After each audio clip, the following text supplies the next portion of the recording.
ಇವತ್ತು ನಾವು ಹೇಳ್ತೀವಿ ಬ್ರಹ್ಮಾಂಡ ಪಿಂಡಾಂಡ ಅಂತ. ನಮ್ಮ ಹಿರಿಯರು ಇದನ್ನ ಪರಮಾತ್ಮ ಜೀವಾತ್ಮ ಅಂತ ಅಂದ್ರು. ಜೀವ ಎಲ್ಲಿಂದ ಬಂತು ನಿನ್ ದೇಹದಲ್ಲಿ? ಎಗ್ಗು ಸ್ಪರ್ಮ್ ಕಲಿಯತ್ತಾಡ ಜೀವ ಬರಲ್ಲ. ಸೈಂಟಿಸ್ಟ್ ಹೇಳ್ತಾರೆ ಜೀವ ಯಾವಾಗ ಬರುತ್ತೆ ಅಂದ್ರೆ 6ನೇ ವಾರದಲ್ಲಿ ಬರುತ್ತಂತೆ. ಹೆಂಗ್ ಗೊತ್ತಾಗುತ್ತೆ ಜೀವ ಬಂದಿದೆ ಬಂದಿಲ್ಲ ಅಂತ? ಗರ್ಭದಲ್ಲಿ 6ನೇ ವಾರಕ್ಕೆ ನೀವು ಈ ಸ್ಕ್ಯಾನಿಂಗ್ ಮಾಡಿದ್ರೆ ಗೊತ್ತಾಗುತ್ತೆ.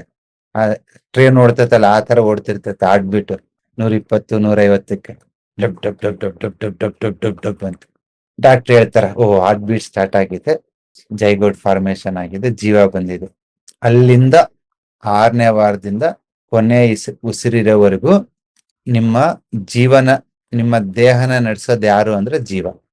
ಆ ಜೀವ ಶಕ್ತಿನ ತಗೊಳೋದು ಎಲ್ಲಿಂದ ಅಂತಂದ್ರೆ, ಒಂದು ಆಹಾರ ಮತ್ತು ಉಸಿರಾಟ, 3ನೇದು ಕಾಸ್ಮಿಕ್ ಎನರ್ಜಿ, ಬಾಹ್ಯ ಪ್ರಪಂಚದಿಂದ.